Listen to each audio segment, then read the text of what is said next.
Chapter 16, Quiet Between Arrows.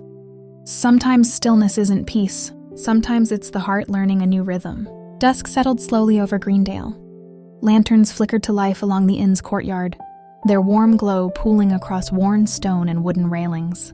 The village square, lively only an hour before, had softened into quieter rhythms, low conversation, the distant clatter of dishes, a dog barking somewhere beyond the road. Rose stood near the edge of the courtyard with the bow resting lightly in her hands.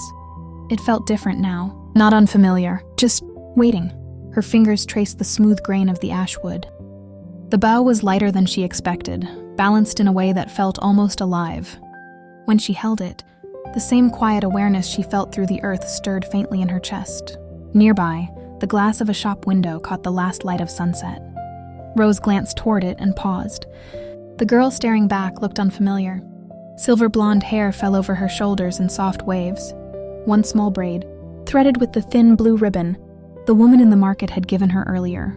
Her cloak hung loose around travel-worn clothes, and the bow rested against her palm like something meant to be there. For the first time in her life, she didn't look like a servant. She didn't look like someone waiting to be sent away. She looked like someone standing her ground. Rose inhaled slowly. The air smelled of wood smoke, bread, and warm evening wind. For a fleeting moment, she let herself believe something dangerous. Maybe this was what peace felt like. Across the courtyard, Darius watched her. Lantern light caught the pale strands of her hair as she turned, the bow slightly in her hands, studying it with quiet concentration. She looked content, not triumphant, not proud, just calm. It unsettled him more than any display of strength would have. Darius had seen soldiers celebrate victory before. He had seen nobles revel in their own importance. But this quiet awe was something different. It was peace. How does someone carry that much light? He murmured under his breath. After everything she survived? The thought lingered longer than he expected. He tried to dismiss it. She's still a child, he told himself. But the thought rang hollow. Rose had walked through cruelty most grown men would never survive. And yet she stood there now, studying a bow like the world might still be worth listening to. Darius shifted his weight slightly. If the world ever breaks her, he murmured quietly, I won't forgive it.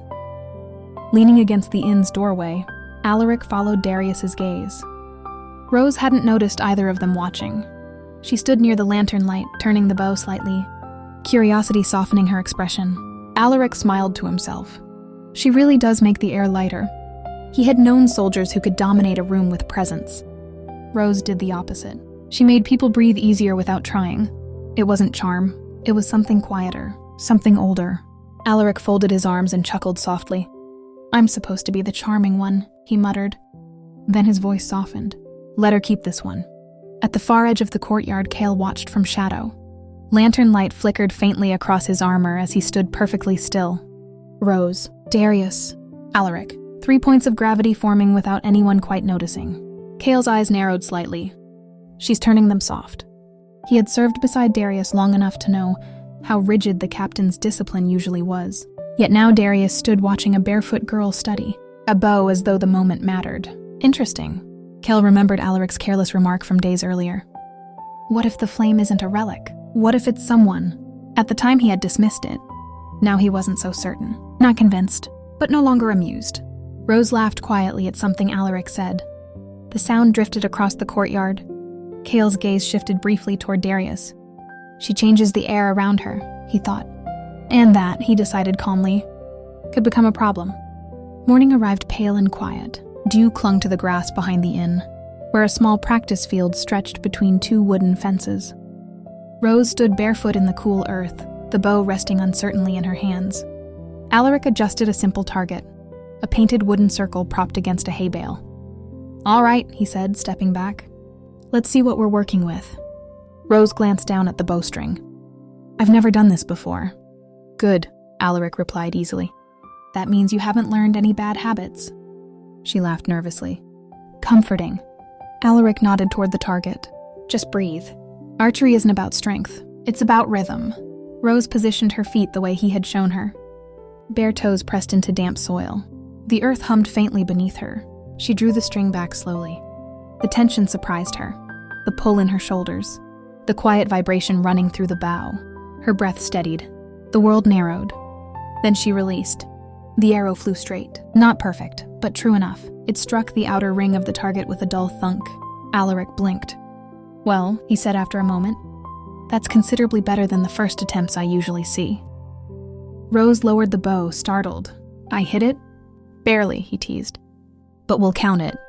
She laughed softly, and the sound carried across the field.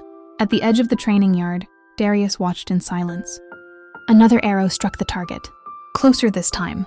The soldiers nearby murmured quietly among themselves, impressed despite trying not to show it. Kael stood among them, expression unreadable.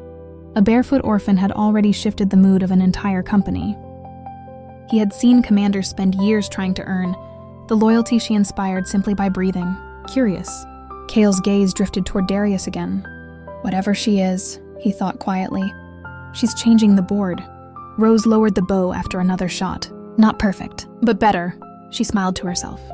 The earth hummed warmly beneath her feet. For once, the power in her hands didn't feel like something dangerous. It felt like something waiting to grow.